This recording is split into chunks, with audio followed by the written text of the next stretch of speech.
Bem-vindos. Certo, Pedro. Pronto, em nome de Tice.pt, e, portanto, as boas-vindas a todos aqueles que se estão a juntar a este segundo webinar focado na defesa. Na realidade, temos vindo a falar sobre os requisitos de quem pretende entrar na cadeia de valor da defesa, que não são propriamente os mesmos do que aqueles que são necessários numa cadeia, digamos, normal. Portanto, aqui há toda uma série de requisitos que obrigatoriamente as entidades ou as empresas têm que obedecer para que possam, no fundo, fornecer produtos e serviços nesta cadeia que, infelizmente, é muito badalada nos últimos tempos. Portanto, um, e sem mais demoras, para já, por um lado agradeço também, desculpem, agradeço à Strong Step este desafio que fez ao Tice.pt para em conjunto organizarmos um webinar focado nesta componente, uma vez que, na verdade, um, existe um grande interesse por parte de muitas entidades, na medida em que se perspectiva um grande financiamento à volta desta componente. Sem mais delongas, eu passo a palavra, digamos, ao Pedro, para fazer não só uma pequena introdução relativamente ao conteúdo do webinar de hoje, mas também para saudar e enquadrar, digamos, esta temática. Obrigado. Não é?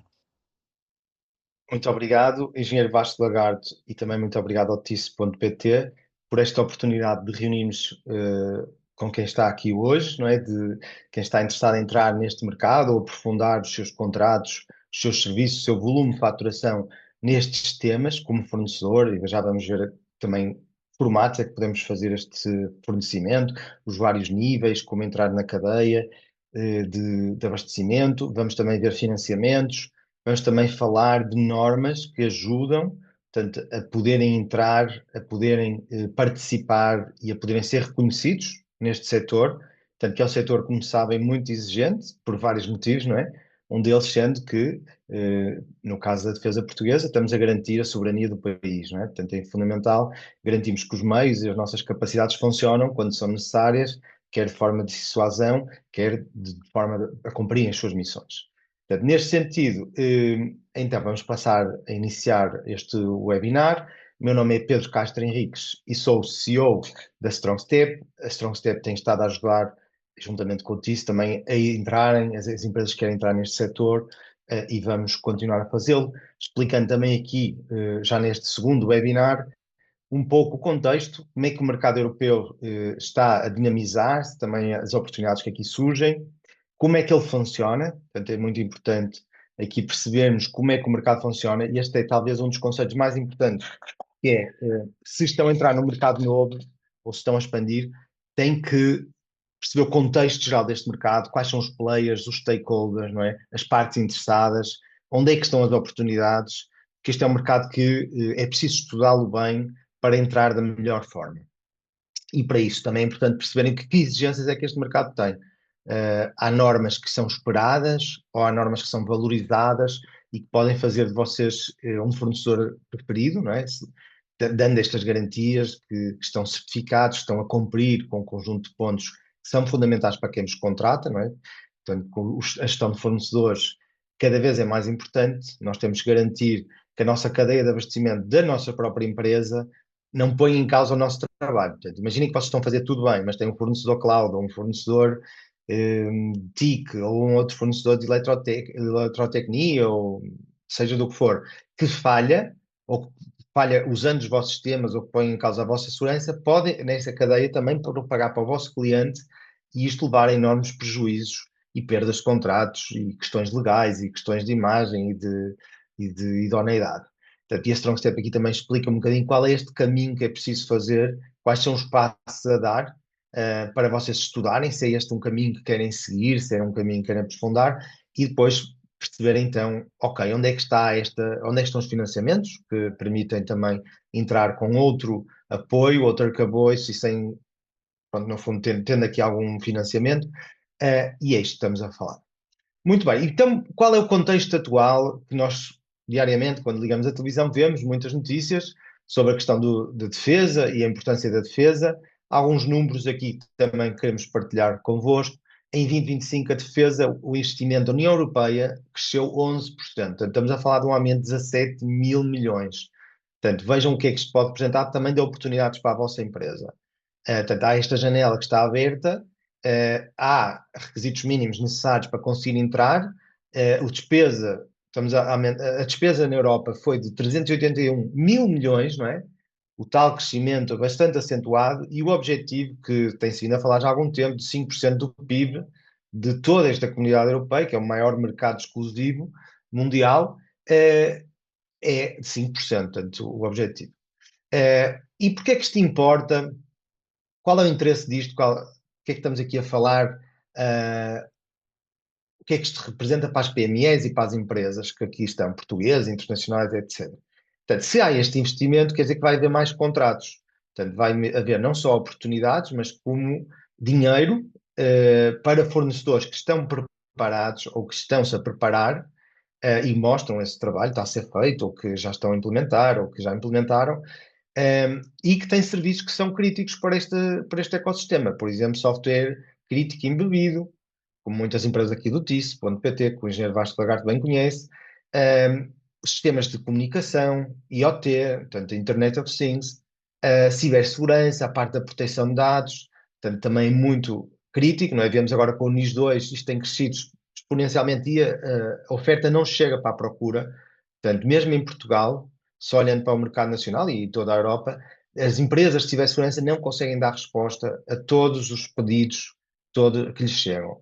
A eletrónica e os sistemas embebidos, portanto, e daqui também vamos ver algumas normas para as empresas que estão a desenvolver hardware, sistemas embebidos, o que é que elas podem fazer para se diferenciar. Não estamos a falar de uma ISO 9001, porque esse já é um standard que a maior parte das empresas assume-se que vão ter, ou já vão esperar um bocadinho mais, como uma 27001, como uma certificação para quem desenvolve software como o CMMI, para as telecomunicações. Portanto, vamos já falar um bocadinho então quais são, o que posicionamento é que vocês podem ter para vos ajudar.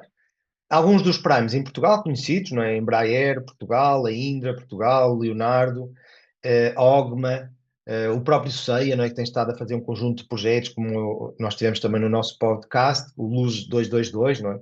Com o Coronel Major Lourenço da Saúde, e a iniciativa do CEIA, tanto que já vem também de iniciativas anteriores com a Embraer, e realmente há aqui uma cadeia de fornecimento que, após entrarem, pode ser muito interessante em termos de crescimento, em termos de expansão do vosso negócio, nomeadamente, pronto, há o primeiro tier, que é o Tier 1, temos a Airbus, a Thales, a Embraer, que tais empresas que falamos ali atrás, Indra, etc., que já têm contratos diretos com o Estado português e com outros Estados, com as Forças Armadas. Portanto, eles têm projetos muito complexos e que subcontratam fornecedores especializados. Portanto, quem nos está a ouvir aqui tem esta oportunidade de trabalhar para este tier, no fundo, posicionando-se no tier 2, que são aquelas empresas que fornecem os primes.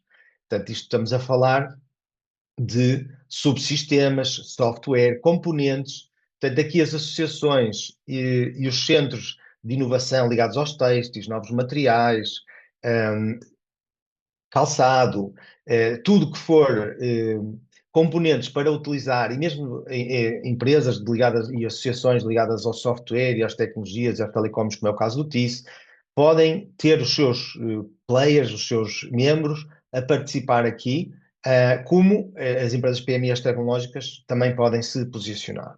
Portanto, mas isto obriga a algumas certificações que são esperadas, também já vamos explicar quais e em que situações. E porventura também podem algumas ser fornecedores destes. Portanto, serão os tier 3 ou subfornecedores. Portanto, estes podem ser fornecedores de peças, materiais, serviços, serviços de suporte. Portanto, entrarem também aqui nesta cadeia de valor, podem experimentar, tanto tentar e ver onde é que vocês acham que se ajusta mais o vosso posicionamento e eventualmente até poderão estar em mais disponível. Ok, mas o que é que podemos fazer então para entrarmos naqueles tiers, não é? Qual é o caminho que podemos seguir? Portanto, uma das coisas que é esperada é que haja na defesa, portanto, há requisitos mínimos, não é? Portanto, o fornecedor tem que estar qualificado não é chegar lá só, ok, mandar uma proposta, não. Há um processo estruturado para se poder lá chegar. Portanto, isto passa primeiro por mostrar, de conseguir demonstrar que estão certificados, portanto, que tipo de certificações vocês têm, que garantias é que vocês dão, que foram auditados por entidades terceiras, que é o passo seguinte, não é? Portanto, ao avaliarem numa fase inicial vocês internamente, mas depois, para atingir a certificação como uma auditora externa, e registarem-se nesta lista, que é o Approved Vendor List, o AVL, vamos falar bastante sobre isto hoje, pode ser como Prime ou pode ser como entidade fornecedora. Muito bem. E por último, a parte da validação, que isto já envolve também aqui as autoridades ligadas à defesa, mas que não deixa de ser um passo importante. Uh, para entrar na AVL, na lista de vendor list, na lista de fornecedores, não basta ter só um produto espetacular ou um serviço muito bom, não é? Temos que provar, não é? Temos que mostrar que estamos compliant e que os processos, acima de tudo, temos processos, que os processos são fiáveis, são repetíveis e que são auditáveis. Já vamos ver um bocadinho isso mais em pormenor. Isto é para isso que servem então as certificações. A certificação é, no fundo, um acelerador e muitas vezes é obrigatório para entrarem no mercado. Portanto, mas vocês podem perguntar, ok, mas há tantas certificações, há tanta coisa, quais são aqueles relevantes, quais são os mais relevantes para nós? Ok, depende do que é que vocês fazem, não é? Portanto, temos aqui uh, várias pessoas, de várias empresas, várias associações, várias organizações, temos aqui bastantes inscritos, e realmente têm naturezas diferentes. Portanto, se, por exemplo, estão a falar de uma empresa que trata de muita informação, o ISO 27001, e até podem ter obrigatoriedades, quer dos vossos clientes, para vossos questionários, NIS 2, etc., que vocês, e normalmente este é o ponto mais estratégico para entrar, que nós recomendamos, sendo que algumas podem ter obrigatoriedades por estar a fornecer, por exemplo, a NATO, de terem que estar compliant com a Aquap. A Aquap 2110, 2210, no fundo é uma ISO 9001 com alguns requisitos adicionais que nós já vamos ver, e que é importante terem em conta. Se o vosso produto é um produto tecnológico, seja cloud, seja com software ou que envolve firmware, etc., o CMMI aqui é uma vantagem. Portanto, seja no parte do desenvolvimento, seja nos serviços de software, há uma valorização muito grande, mesmo não só na defesa americana, mas na Europa também. Isto foi criado pelo Departamento de Defesa americano para poderem ser fornecedores. Por outro lado, há também o ASPICE, que é mais o automotive, como diz o nome, tem a ver com a indústria automotiva dos carros, que garante, quando estamos a usar sistemas embebidos, etc., que temos que ter um conjunto de requisitos para conseguir cumprir. Portanto, a 9001 acaba por ser só a base, não é? Não deixa de ser bom, mas não é suficiente. Portanto, se não tivermos uma destas ou semelhante, vocês acabam por não ter uma vantagem competitiva. Portanto, a ISO 9000 eu não me vou estender, raramente ela é suficiente, mas é um bom primeiro passo. Vamos focar aqui na NATO, por exemplo, na questão da Aquap. O que é que isto nos vai acrescentar então à 9001? Temos de ter um plano de qualidade contratual, garantir que os requisitos para os fornecedores estão muito claros, que há uma proteção contra o material contrafeito. Portanto, isto também se aplica muito, por exemplo, na indústria da aviação, na indústria aeroespacial, com normas semelhantes, como é o Part-TS e o Aerospace 9100, em que diz que não podemos utilizar material contrafeito, não é? Portanto, em alguns casos vai mesmo ao parafuso ver a rastreabilidade e a durabilidade e quando é que tem que ser substituído, no caso, por exemplo, de helicópteros ou de aviões, ou nós quando estivermos a falar de sistemas mais complexos. E também envolve inspeção governamental. Quem é que precisa disto? Pronto, quem quer ser fornecedor da NATO, não é? Fornecedores de hardware, software crítico, querem ser primes, não é? Querem ser o AVLs para fornecedores primes, e é muitas vezes exigido em concursos do Ministério da Defesa. Pronto, portanto, este é que gostaríamos que retivessem, vamos chamar-lhe isto a certificação NATO, portanto, a A4. Pronto. Depois há o CMMI, isto é mais para empresas que desenvolvem sistemas de software, sistemas de informação, portanto, tem por trás firmware ou software, que tem um modelo de maturidade e que normalmente o 2 ou o 3 é um mínimo para poder estar a fornecer serviços, por exemplo, casos como é Critical e outras empresas, que ali atrás falamos, já são certificadas CMMI, Wavecom, Inowave, Deloitte, não é? Portanto, empresas que são muito importantes aqui neste setor. Pronto. Em termos da 27 milhões, eu diria que aqui será a mais crítica para quem quer começar e ainda não está, neste setor, porque normalmente é uma exigência. Portanto, o que é que isto obriga? A termos toda a gestão de ativos, da organização, o risco, temos um plano de tratamento para os riscos maiores destes ativos, das nossas bases de dados, dos nossos sistemas, seja para clientes, seja internos, para que temos as coisas sob controle, a gestão de incidentes, etc. E depois vem ainda o NIS 2 acrescentar esta 27001, como a questão dos timings de reportes para as autoridades nacionais e os outros Estados-membros, a obrigatoriedade do board e responsabilidade do board, que pode pagar coimas até 200 mil euros no caso não estarem a cumprir, do seu património pessoal, para além da multa da coima da empresa, a segurança na cadeia de fornecimento e as coimas, realmente os volumes e as multas são muito grandes. Portanto, o impacto para o negócio, portanto, poderem aceder a contratos de defesa, qualificarem-se, a questão da conformidade, mesmo com o NIS 2, que já é uma legislação europeia que se aplica a entidades essenciais importantes, e a diferenciação competitiva. Portanto, esta seria a grande mais-valia para quem ainda não deu este passo.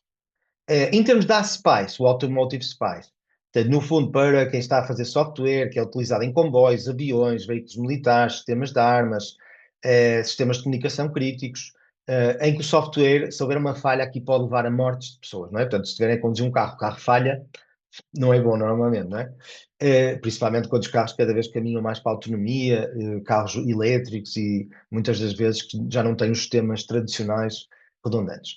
Ok, o que é que vai olhar? Então vai olhar para a parte do software development, a engenharia de software, gestão de requisitos, rastreabilidade. Portanto, sempre que há uma nova versão vamos ter que testar tudo outra vez, não é? Por causa desta criticidade e a gestão de risco. Muito bem. Eh, Então, não sei se alguém da audiência já tem aqui alguma pergunta sobre estas normas, podem colocar também pelo chat. Eu vou tentar sintetizar do que já vimos até agora, ajudar-vos a posicionar onde é que faz sentido para vocês ou para os vossos associados. Portanto, a 27001 certamente é uma das maiores recomendações que temos, juntamente com o NIS 2, que nós temos estado a ajudar muitas empresas neste setor de defesa e que querem realmente entrar, e que vai proteger quando se trata de dados sensíveis em setores críticos, não é? Portanto, é cada vez mais obrigatória. O impacto é uma porta de entrada estratégica. Portanto, isto aqui, eu diria que ao terem esta 27001, já estão a mostrar uma prova enorme de maturidade na vossa segurança de informação, na vossa forma de trabalhar. A NATO, pronto, muitas das vezes a AQAP é obrigatória para determinados fabricantes e fornecedores que têm um contrato direto ou que queiram ser AVLs dos tais primes que falamos lá atrás, estar na lista de vendor list.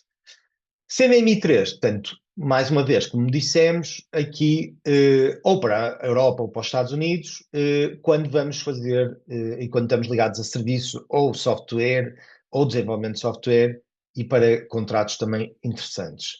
A nível do ASPICE, quando tratamos de software embebido, não é? Portanto, os softwares que correm naqueles chips, naquelas placas cada vez mais pequenas, não é? Na aviação, nos veículos militares, nos drones, portanto, isto é fundamental, e vai-nos dar acesso, então, a projetos que o software é crítico. Então, é aí que vão confiar na vossa empresa, nas vossas empresas, como um player crítico. Muito bem. Mas ainda há aqui mais duas que nós gostaríamos de salientar, nomeadamente a questão do Cyber Security Maturity Model, que se vocês querem entrar como fornecedores do Departamento de Defesa americano, não há volta a dar. Isto é, os contratos militares têm informação sensível e que obriga a um esquema de certificação que, no final, também é auditado por empresas americanas e também vos podemos ajudar também nesse sentido, tal como o CMMI e como as outras normas que aqui vimos. O que é que isto implementa? Pronto, os processos documentados, também muitas semelhanças ao NIS 2 e está baseado também no NIST. NIST, para quem não conhece, no fundo é quase uma ISO 27001 americana, do Instituto Americano, mas que tem uma nomenclatura própria e que é obrigatória também muito nas instituições americanas.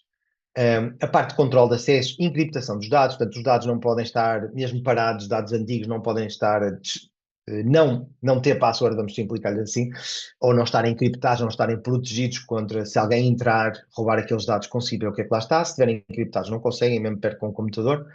Podemos-vos contar que nós tivemos a implementar NIS 2 em 4 países, uma organização alemã bastante complexa, e a presidente do board, numa formação ao board NIS 2, disse-nos que uma colega dela, de uma grande empresa multinacional, estava no aeroporto e roubaram-lhe ou perdeu o computador falou com o departamento de IT, que era subcontratado, e disse: Olha, por favor, eu perdi o computador, estava em pânico. Eles dizem: Não há problema nenhum, não se preocupe. Só qual era o problema? O computador não estava encriptado. Então, alguém acedeu ao computador, vendeu o computador e a informação que lá estava a terceiros que foram explorar, conseguiram entrar nos sistemas todos, conseguiram fazer social engineering com o CEO, o qual transferiu US$ 1 milhão para Hong Kong, que nunca mais conseguiram recuperar esse dinheiro, além de que foram encriptados com ransomware. Portanto, foi uma perda brutal, algo tão simples como ter um BitLocker a correr, não é? Com uma encriptação no computador, algo básico, não é? Do ISO 27001, do NIS2, não é? Da CMMC, e que não estava garantido, portanto, que não houve essa preocupação de encriptar e a monitorizar e perceber que eles estavam a entrar nos sistemas e que tiveram muito tempo nos sistemas e fizeram os estragos todos que podiam. Portanto, temos que avaliar o risco de forma regular e detectando estas vulnerabilidades. Isto também tem muitas parecenças aqui com o ISO 27001 e com o NIS2 e garantir que os nossos fornecedores e parceiros também cumprem. Se vocês querem fazer tudo bem, mas depois entregam as chaves, entre aspas, a um parceiro, vai ao vosso data center, ou seja por cloud, remoto, seja fisicamente, e põe tudo em causa, não é? Usando PEMs infectadas, contas comprometidas, como vocês vão ver mais à frente, 22% dos ataques são por contas comprometidas de fornecedores. Portanto, imaginem, vocês estão a fazer tudo bem, mas o vosso fornecedor perde a credencial, ela vai parar a dark web, alguém compra para entrar propositadamente nos vossos sistemas ou dos vossos clientes, e depois estamos a falar de, no mínimo, em média melhor, 4,5 milhões de euros de custo de um ataque com ransomware. Portanto, também já vamos ver à frente melhor esses números. Portanto, os números são brutais. Ainda há pouco tempo a Jaguar, né, parou 3 fábricas em Inglaterra. Nós temos muitos fornecedores que são nossos clientes da Jaguar, pelo menos 8 fornecedores. Eles deixaram durante 8 semanas de poder produzir para a Jaguar. O prejuízo foi astronómico. Não podiam faturar, não podiam contactar, não podiam mandar e-mails, não podiam contactar o portal deles e deixaram de produzir. Portanto, imaginem o que é todo este ecossistema, neste caso, estamos a falar do ecossistema da indústria automotiva, que, neste caso, por uma falha de um fornecedor, acabou por ter comprometido essa cadeia. Não só a própria Jaguar quase abriu falência, teve um prejuízo de 3,5 mil milhões de libras e pediu o resgate, um apoio de um empréstimo ao governo britânico. Bom, na defesa, a certificação também é importante, é o bilhete de entrada, portanto, acaba por ser esta certificação, como a 27001, que vos vão dar acesso ao mercado, ou como a CMMC. Contudo, vimos no apagão e nestes desastres naturais que temos vindo recentemente, os comboios de tempestade, ainda ontem estava a falar da Christine, e dos seus prejuízos.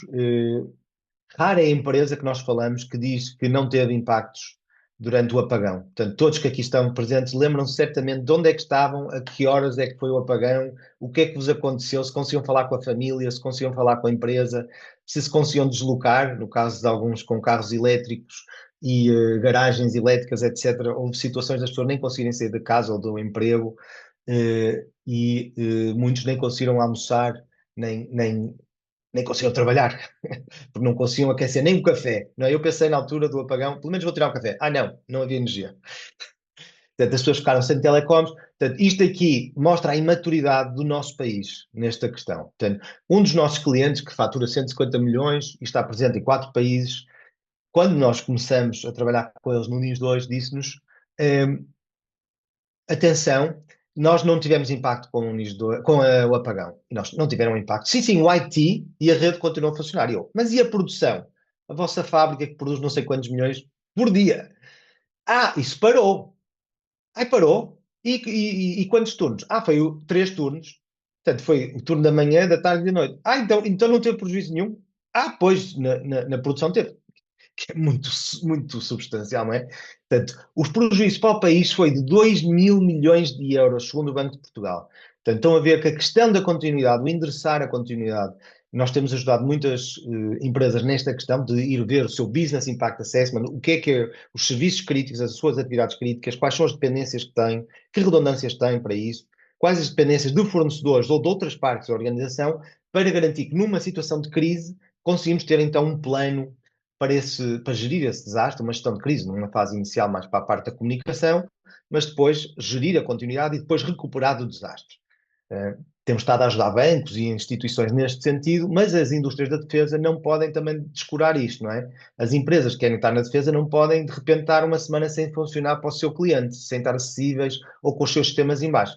Portanto, é preciso fazerem o tal BIA, o análise do impacto do negócio, as estratégias e os planos de continuidade, e ver quanto tempo é que demoram a recuperar. Porque a questão da resiliência não é evitar os ataques, porque é inevitável termos incidentes. A questão é recuperar os backups, ter os backups testados, ter, como nós vimos, por exemplo, no apagão também houve uma universidade que tinha os geradores, tinha o PS e tudo. Só que o gerador não entrou a tempo, demorou a ligar, das OPS aguentarem. Portanto, conclusão, todo o data center foi abaixo. Portanto, estamos a falar num ecossistema de 30 mil pessoas que de repente deixaram de ter sistemas. Portanto, este impacto, estes RTOs, estes testes que temos que fazer ao disaster recovery são fundamentais na defesa para vocês não falharem e não perderem contratos e não terem que pagar cláusulas de penalização. Nós temos um cliente que trabalha para a Auto Europa, teve que pagar uma indenização à Auto Europa de 1,5 milhões porque se atrasou numa linha bastantes horas, não é? Por causa de uma falha de cibersegurança. Portanto, estes ataques, qual é este panorama? Então, o que é que nos leva a isto? Parece uma histeria, entre aspas, mas não. Isto há razões para, no fundo, estarmos a proteger a casa, não é? Proteger a Europa, proteger o nosso país, proteger as nossas empresas, porque esta guerra, no fundo, a ciberguerra, já chegou às empresas e elas são atacadas diariamente de forma concertada e apoiada por Estados. Há Estados, vamos dizer, agressivos, que 4 deles são muito conhecidos, que atacam constantemente os nossos sistemas elétricos, os nossos sistemas financeiros, que fazem espionagem, etc. Portanto, vamos ver aqui alguns e até vamos tentar fazer aqui um pequeno exercício, a ver quem adivinha quais são os estados que estão a fazer este tipo de agressões. Ciberataques reais, portanto, vamos falar também daqui da Defense Industrial Base. Muito bem, portanto, não sei se sabem, mas a 29 de dezembro de 2025, a Polónia estava quase a preparar-se para celebrar o Ano Novo, não é? Quando teve um ataque brutal a 30 instalações da rede elétrica polaca. Portanto, o ministro dos Assuntos Digitais polacos disse, logo no início de janeiro, passado 14 dias, que a escala do ataque e o vetor de entrada mostram que foi uma operação concertada. Portanto, isto não foi um país, foram vários países, uma operação coordenada com o objetivo deliberado de tirar a eletricidade aos cidadãos polacos e às suas indústrias. Portanto, muitos dizem que isto foi uma forma de retaliação. Portanto, que estiveram muito perto do blackout. Portugal entrou em blackout com um desastre, mas eles conseguiram evitar o blackout. O objetivo poderá ter sido paralisar também o apoio que eles têm a outros países, nomeadamente à Ucrânia. Muito bem. Então, agora aqui, para todos entendermos, então, que cenário é que nós estamos atual, segundo o Google Threat Intelligence Group, há um relatório que mostra, desta Conferência de Segurança em Munique, que foi feita agora em fevereiro, que há, nomeadamente, 4 países que estão aqui posicionados. Vamos ver se alguém aqui também adivinha quem é este país, faz ataques por volume, espionagem persistente, de longa duração em empresas aeroespaciais e defesa, portanto, vocês podem ser alvos desta espionagem, explora dispositivos de rede pouco monitorizados para tentar entrar e estar ali pela calada. Eu vou-vos deixar aqui o desafio de ver se aqui alguém consegue acertar que igual é este país, mas posso dizer que é um dos maiores e mais populosos do mundo. Portanto, já estão quase a chegar lá. O segundo, foco em tecnologias de batalha, que visa drones, sistemas de gestão de campo de batalha, fornecedores de defesa que apoiam a Ucrânia, usa apps Android maliciosas e malware, um PowerShell. Portanto, este também está muito próximo da Ucrânia. Portanto, também podem adivinhar qual é que ele é. Um país de grandes dimensões. Aqui o terceiro, infiltração via recrutamento. Portanto, este é mais rebuscado. É um país que está bastante isolado, tem muito pouca comunicação e colaboração com o resto do mundo, e que os seus trabalhadores da IT infiltram-se em empresas ocidentais de defesa, escondem a sua identidade e enviam salários para financiar os programas de armas em casa. Pronto, para verem o nível de sofisticação que estamos a atingir. E agora um país também foi atacado, pronto, aqui no Médio Oriente, e que a sua engenharia social falsifica mesmo portais de recrutamento e aborda funcionários via LinkedIn para tentar aceder aos seus logins e passwords para depois entrar nos sistemas e ter informação de colaboradores. Portanto, estão a ver, isto são países inteiros a patrocinar grupos cibercriminosos e a formar para atacarem os interesses ocidentais, como é o caso de Portugal e das suas empresas. O relatório também mostra que este ambiente de ameaça, que as estratégias tradicionais não funcionam. Portanto, de proteger a minha fábrica, onde é que estão os meus computadores no data center, não é suficiente fisicamente, não é? Portanto, há um targeting muito ciber, não é? Este tal risco de ciber da cadeia de fornecimento muitas vezes nem entra por vocês. Vão ver os vossos fornecedores, entram pelo fornecedor comprometido, procuram, e é muito fácil procurar. Há portais, por exemplo, põe uma cidade e mostra nessa cidade empresas que estão comprometidas ou com servidores com vulnerabilidades conhecidas. Depois também podemos fornecer essa informação e depois com esses nomes dessas empresas e desses serviços, é possível pegar, pôr esse nome desse servidor e ver os IPs e ver quais são os sistemas. Portanto, está toda uma cadeia de valor que rapidamente consegue entrar nas empresas. A mensagem central deste estudo é que os atacantes já perceberam que é mais fácil entrar através de um fornecedor do que no Prime. O Prime está muito mais protegido, não é? É quase como vocês não conseguem entrar numa base da Força Aérea, mas se calhar conseguem entrar em alguém que entra lá, não é? Portanto, num fornecedor terceiro. E o que é que os números dizem? Portanto, aumentou, duplicou no ano passado, duplicaram os ataques a estes fornecedores. O custo médio, como eu disse lá atrás, é 4,33 milhões. Portanto, imaginem o que é que isto é para uma empresa PME, uma empresa grande, este impacto. E 65% mostra destas empresas que o maior desafio são realmente os terceiros. Portanto, eles próprios estão com medo que os seus fornecedores falhem, daí a importância de vocês estarem certificados. E 22% dessas violações realmente envolveram terceiros. Portanto, nós muitas das vezes analisamos e vemos incidentes, quando está a ser feita a sua análise forense, etc., e envolve credenciais até de acesso à produção de um suporte, uma empresa italiana, uma empresa estrangeira que acede aos sistemas para dar suporte àquela linha de produção, ou de um fornecedor remoto, etc. E 57% dos fornecedores de defesas só se mexem depois do estrago, não é? Só quando a casa foi roubada é que vão pôr trancas à porta. E também se mostra que muitos dizem que estão preparados, 69%, mas quando se vai a ver só 30% destes, de acordo com o State of Div, um estudo, só 30%, menos de metade, é que estão realmente prontos. Portanto, há aqui um caso real da Leonardo, em Itália, que houve um programa malicioso por uma pen que acabou por entrar em dezenas de computadores e recolheu dados de projetos secretos durante 2 anos. Portanto, imaginem o que é para esta empresa que viu concorrentes, estados agressivos, a roubarem os segredos e a verem também o estado da arte e roubarem o know-how. Além de poderem tentar criar vulnerabilidades. E este responsável pela segurança anti-hacking da empresa foi detido. Portanto, ele tentou começar a investigar e bloquearam, cortaram as pernas, que é um clássico. Quando há uma falha, demite-se o diretor de cibersegurança ou o diretor de IT. Pronto, agora o NIS 2 vai mudar muito isso porque obriga o board é que é responsável e pode pagar coimas ou até pagar do seu património. Ok, então o que é isto da Defense Industrial Base? No fundo, é um sistema de empresas, primes, subcontratantes, fornecedores de software, consultores, empresas de IT, que estão a apoiar estas capacidades militares e de segurança. Portanto, já estamos a falar de 300 mil empresas, e que conseguem acompanhar as oportunidades que existem. Portanto, era importante vocês fazerem parte deste Defense Industrial Base. Pode ser através do Prime, pode ser como Tier 2, como fornecedor, ou até fornecedor ou subfornecedor. Contudo, tem que ter requisitos de cibersegurança que vão sendo passados por meio contratual para baixo. Portanto, imaginem, uma Indra contrata uma Critical ou contrata uma InnoWave ou contrata uma outra empresa, depois esses próprios fornecedores vão pôr requisitos aos seus fornecedores. E há muitas empresas em Portugal que ainda não perceberam que um Prime europeu com contratos natos ou dos Estados Unidos, que se não tiverem requisitos de certificação, vocês vão ser eliminados logo na entrada, não é? Isto é uma prática para poder aceder ao mercado. Portanto, mostrar essa maturidade e essa capacidade.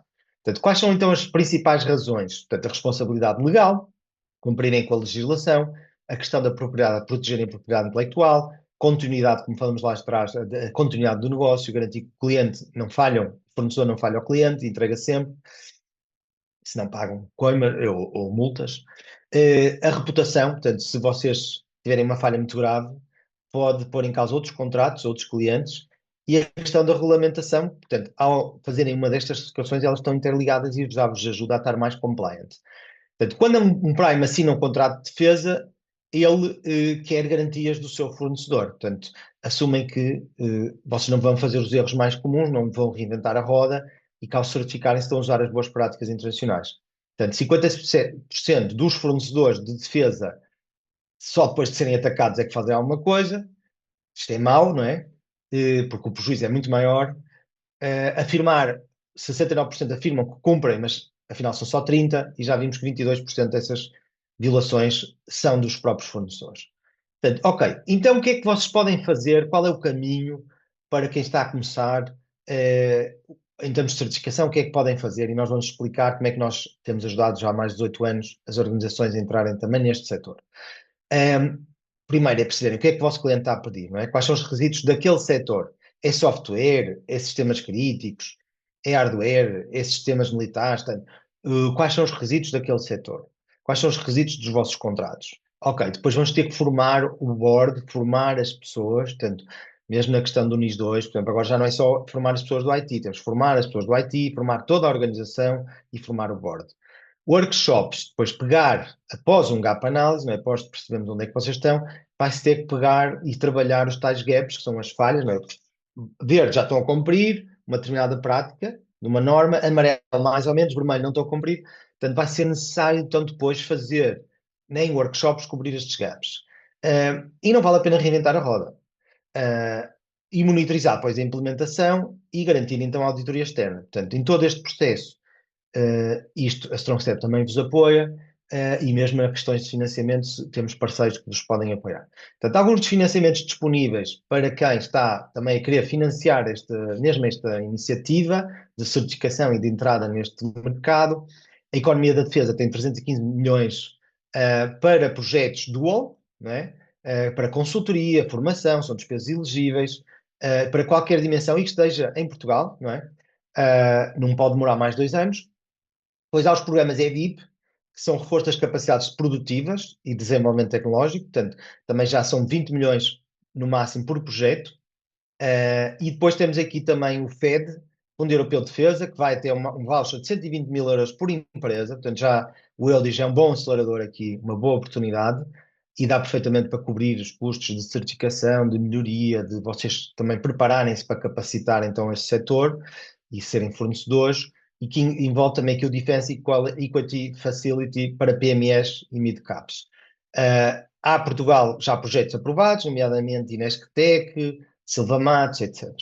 Pronto, depois há o SAFE também, que é de 150 mil milhões para toda a União Europeia, com empréstimos de longo prazo para os Estados-membros. Portugal já tem 5,8 mil milhões aprovados e que gera contratos para os fornecedores portugueses qualificados. Mais uma vez, têm que estar qualificados, neste caso. Portanto, foco em sistemas de defesa aérea, terrestre, naval e drones.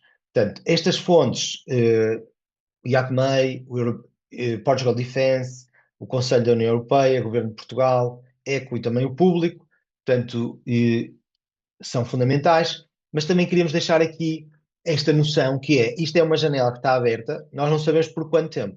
Portanto, viram ali que há limites, há prazos, portanto, o momento para agir, se vocês querem ser fornecedores, é agora, não é?